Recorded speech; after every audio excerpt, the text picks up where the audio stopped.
The brutal way God trains his strongest chosen ones, top 1% only.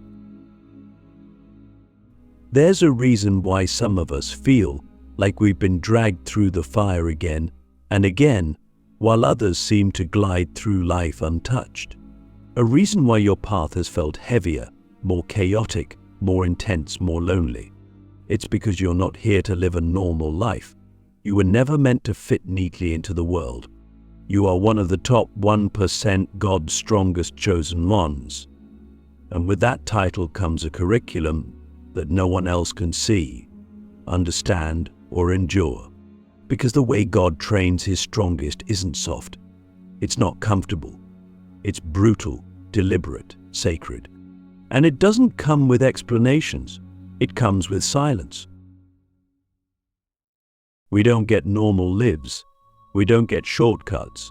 We get initiated. And those initiations look like heartbreak, betrayal, abandonment, loss, poverty, illness, isolation. While others are building resumes and collecting achievements, we're being stripped bare. While others are playing by the rules, we're getting torn down by forces we can't explain. Not because we're cursed, but because we're chosen. Chosen to carry more light. Chosen to go deeper. Chosen to shake the foundations of the world. And to carry that kind of power, your soul has to be refined in ways that would destroy the average person. Because if you're going to lead others out of darkness, you must first walk through every layer of it yourself with no map and no guarantee. Click subscribe to this channel to get more profound spiritual lesson. God doesn't train his strongest through blessings.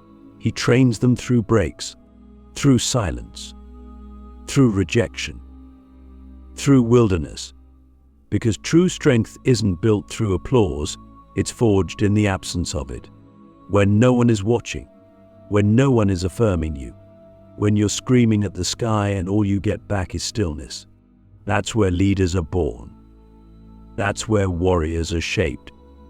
That's where the top 1% are separated from the rest, not by talent, not by knowledge, but by resilience.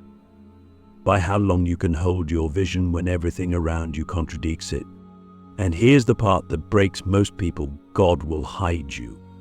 On purpose. He'll take you off the stage. He'll reduce your resources. He'll cut off your connections, not because he's punishing you, but because he's refining your frequency. He's making sure your motives are clean. He's testing whether you still trust him when the blessings stop. Because if your faith is only strong when you're winning, it's not faith, it's dependency. And you can't lead from that place. You can't transform lives from that place.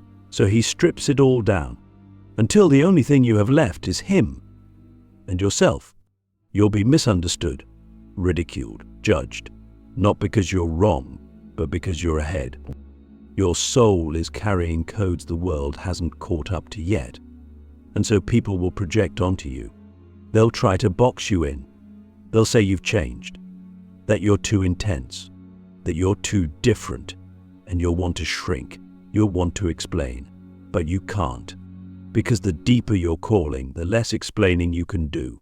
You weren't sent here to be understood. You were sent here to disrupt.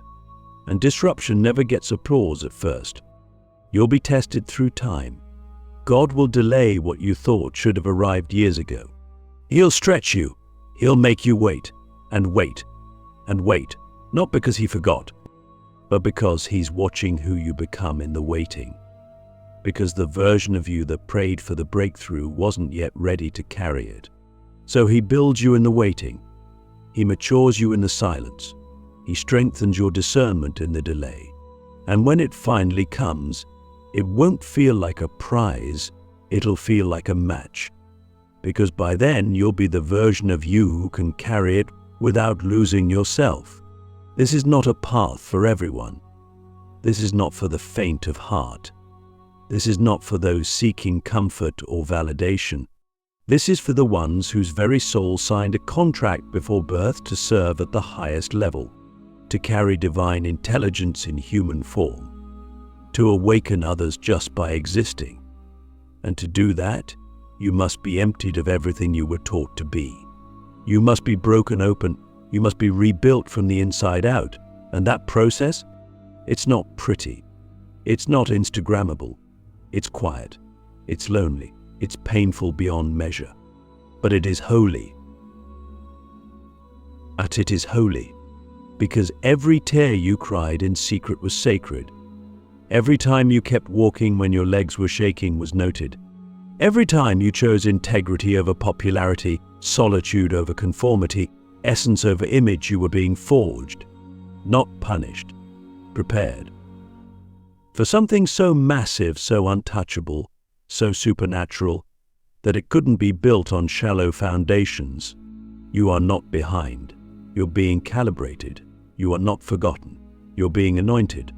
But only those who endure the brutal training will walk in the fullness of what they were called to be. So I ask you this, what if everything you thought was breaking you was actually building the version of you the world is waiting for? Because that version, the one forged in fire, silence, and sacred isolation, that version is unstoppable. The sacred isolation, why God hides you before He uses you. There's a phase in the journey of every chosen one that feels like punishment, but it's actually preparation. It's the moment when everything goes quiet. People disappear. Plans fall apart. Doors that were once wide open slam shut without warning. You pray and hear nothing. You try to move forward and everything resists. You look around and suddenly realize no one's coming to save you. No one sees you. No one gets you. And that's when it begins, the sacred isolation. This isolation isn't ordinary. It's not just loneliness. It's not just distance. It's divine. It's strategic. It's God pulling you out of the noise, out of the performance, out of everything you once thought defined you. Because before God uses you publicly, He isolates you privately. Not to harm you, but to strip you of the world's residue, to detox you from the applause, the judgment, the need to be seen. He puts you in a place where no one claps, no one calls, no one checks in, not because you're forgotten, but because you're being recalibrated for something massive, something that requires you to hear Him clearly above all else. In the sacred isolation, you're forced to confront yourself. No distractions, no audience. Just you and the divine mirror. You start to see the parts of you that were built on fear, ego, insecurity. You notice how much of your identity was attached to roles, titles, relationships. And one by one, they're removed. Not to leave you empty, but to show you who you are without them. Because the real you, the chosen one, isn't found in what you've built externally. It's found in what survives the silence. This is where your real training begins. Not on stages. Not in front of followers, but in the quiet places where your soul is stripped to its essence, where you learn to hear God's voice without needing a sign, where you learn to hold your vision when there's no evidence it's working, where your faith stops being theory and becomes embodiment. This is where you learn that being hidden is not the same as being rejected. It's being preserved, protected, prepared. Because the light you're carrying is too pure to be exposed too early. I think about it. Every great leader, prophet, warrior, before they emerged into power, they were hidden. Moses in the desert, Joseph in the prison, David in the fields, Jesus in the wilderness. Over and over the pattern repeats. Isolation before elevation, silence before revelation. It's not just part of the journey, it is the journey. Because without this sacred separation, you'd still be performing. You'd still be addicted to validation. You'd still be giving the world a watered-down version of your soul. But here's the hardest part. The isolation doesn't come with a timeline. You don't get a countdown. You don't get updates. You don't get to know when it ends. That's the brutal beauty of it.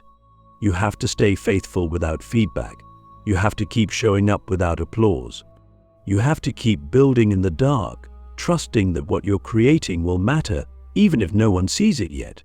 Because they're not supposed to. Not yet. God is still shaping you, still sharpening you, still burning off the parts of you that can't carry the weight of your calling. And yes, It will break you. It will break your pride, break your attachments, break your illusions, but it will also build you. Build your discernment. Build your spiritual stamina. Build your ability to walk in your anointing without losing your soul. Because when the time comes, and it will come, you won't be stepping out as the old version of yourself. You'll be walking in as the upgraded, unshakable, unrecognizable version that was forged in the fire of isolation. So the next time you feel forgotten, overlooked, invisible, pause. Ask yourself, what if this isn't rejection? What if this is sacred hiding? What if God is removing the noise so you can hear your own voice? What if He's protecting your power from premature exposure? Because the truth is, premature exposure destroys what sacred isolation was meant to strengthen. God will never elevate you into visibility until your foundation can hold the weight of your visibility. And that foundation is built in silence. So hold the line. Stay in the cave. Trust the process. Because when God finally brings you out, you won't just be seen. You'll be undeniable. The crushing, why God breaks you before He builds you. There's a moment on this path not whispered about in spiritual books, not sung about in Sunday songs, when everything you've clung to collapses. Not just the external, but the internal. Your identity fractures, your beliefs unravel, your strength gives out, and it feels like death, but it's not. It's the crushing. The part of the divine training that no one wants to go through, but every truly anointed soul must. Because before God builds His strongest chosen ones, He breaks them, not to destroy them, but to remove everything that cannot carry the weight of divine assignment. The crushing is not punishment, it's purification. It's the sacred dismantling of everything false, everything performative, everything borrowed. Because here's the truth. Most of us are carrying layers that were never truly ours. Expectations, personas, survival tactics. And these layers protect us, but they also limit us. They keep us tied to old identities, old agreements, old energies. So God steps in, not with kindness, but with fire. He breaks what we were never brave enough to release. The relationship, the job, the dream. The story we told ourselves, and in the moment it all falls apart, we cry out, why?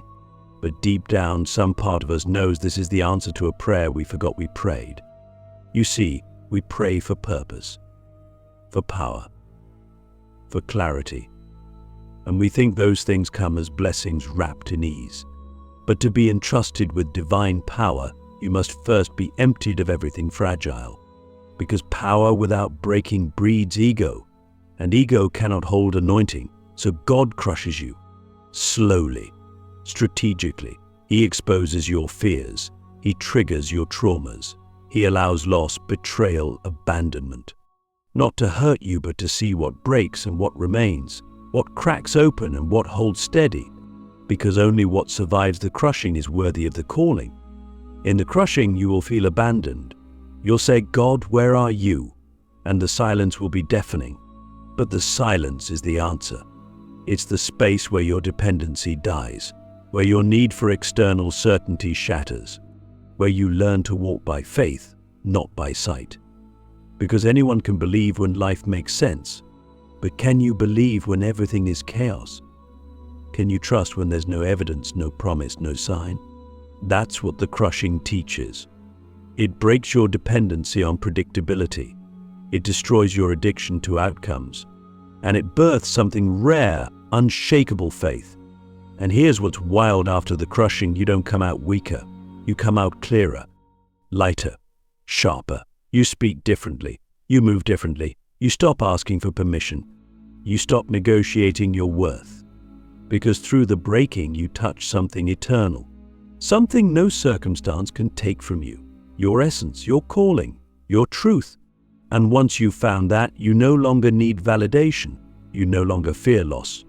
You no longer chase illusions. You become anchored in something immovable, God in you. But let's be honest. The crushing hurts. It humbles you. It humiliates you. It pulls your soul out of its comfort zone and drags it through the dark night. You lose things you thought you needed, people you thought you couldn't live without, dreams you thought were destiny. And in that loss, you feel like you're dying. But you're not dying, you're being resurrected. Not to who you were, but to who you were always meant to be. So if you're in the middle of the crushing right now, I'm not here to give you false hope. I'm not here to tell you it gets better tomorrow. I'm here to tell you that this is where your real power is being born, that the pain has a purpose, that the fire is refining you, that the breaking is sacred, because God will never allow you to be crushed unless what's on the other side is greater than what you've lost. And you're not being broken to be discarded. You're being broken to be rebuilt, stronger, purer, wiser, ready. Let me ask you something only your soul can answer right now. What part of you is being broken because it can't go where you're being called? What identity, belief, fear, or relationship is being shattered not by accident, but by divine interruption? Because once you stop resisting the crushing and start surrendering to it, everything changes. You stop fighting the process. You lean into it. You let it mold you. And when it's over, when the dust settles, you'll look in the mirror and see someone unrecognizable. Someone who went through hell and came out holy. The rise of the unbreakable, walking in power after you've lost everything. There's a sacred moment in the life of every chosen one when you realize you didn't die in the darkness. You didn't drown in the silence. You didn't collapse under the weight of everything that tried to destroy you. You're still here, but you're not the same. You're no longer the version of you that needed validation to feel worthy. You're no longer the one who feared rejection, failure, or loneliness. You're something entirely different now. You're unbreakable. Because the version of you that could be broken, it's gone, burned away in the fire. And what's left is pure. What's left is power. After the crushing, after the sacred isolation, after the brutal training, there is a calm. It's not relief. It's not comfort. It's clarity. You begin to see how everything was orchestrated, how the betrayals were redirections, how the losses were liberations, how the silence was protection. You realize that nothing was wasted, not a single tear, not a single delay, not a single night you cried out asking why. It all served a purpose. It all shaped you. And now you walk differently. You speak from a deeper place. You carry weight in your presence, not because you try, but because you've become. This is the rise of the unbreakable. It's not loud, but it's undeniable. It's not about revenge or proving the doubters wrong. It's about knowing deeply that you were always built for this. That the storms didn't come to destroy you, they came to activate you. And now that activation is complete, you're operating at a new frequency, one that doesn't need external permission. You don't chase, you don't beg, you don't perform, you attract, you embody, you radiate, and people will feel it. They'll say you've changed, that you're different, that there's something about you. They won't have the language for it, but they'll feel the shift. You're no longer explaining. You're no longer convincing. You're simply being. And in that being, you become a mirror for others. They see what's possible. They remember who they are, not because you preach, but because your whole life is a sermon. Your survival is a message. Your radiance is a revelation. But here's what most don't expect. The rise doesn't come with applause. It comes with responsibility. Because now that you've become unbreakable, your energy is sacred real estate. You can no longer entertain what drains you. You can no longer tolerate what dishonors you. You can no longer play small to make others comfortable. Your boundaries become non-negotiable. Your peace becomes protected. Because now you know what it cost to become this version of you, and you'll never pay that price again for anything unaligned. You also begin to understand that your pain was your preparation, that everything you thought disqualified you actually qualified you. Your scars are your credentials. Your wounds became wounds portals through which your power was born. And because you've walked through the fire, you can now lead others out of it, not from theory but from embodiment, not with arrogance but with authority, because you've been there, and you didn't just survive, you transcended. This is what it means to be God's top 1%, to be chosen not for ease but for impact, to carry a calling so weighty it required a complete dismantling of your ego to make space for it, to be trusted with influence because you no longer need it, to lead without attachment, to love without fear, to create without compromise, because now you don't operate from lack, you operate from overflow. And maybe the most beautiful part is this: you're no longer afraid to be alone, because the solitude that once broke you has now become your sanctuary. You know how to be with yourself. You know how to hear God without noise. You know how to trust the still, small voice over the loud opinions of others. You've become sovereign, whole, anchored, and that inner anchoring, that's what makes you unstoppable. So let me ask you one final question, one that cuts through every excuse, every delay, every fear. Now that you've survived everything meant to break you, what will you do with your power? Because this version of you is no longer in training. This version of you is the weapon. This version of you is the answer. This version of you is the shift the world has been waiting for. Walk like it. Click it. Speak like it. Build like it. Pill. And never again forget God didn't choose you because you were ready. He chose you because you were willing to become. And now that you've become, the world will never be the same.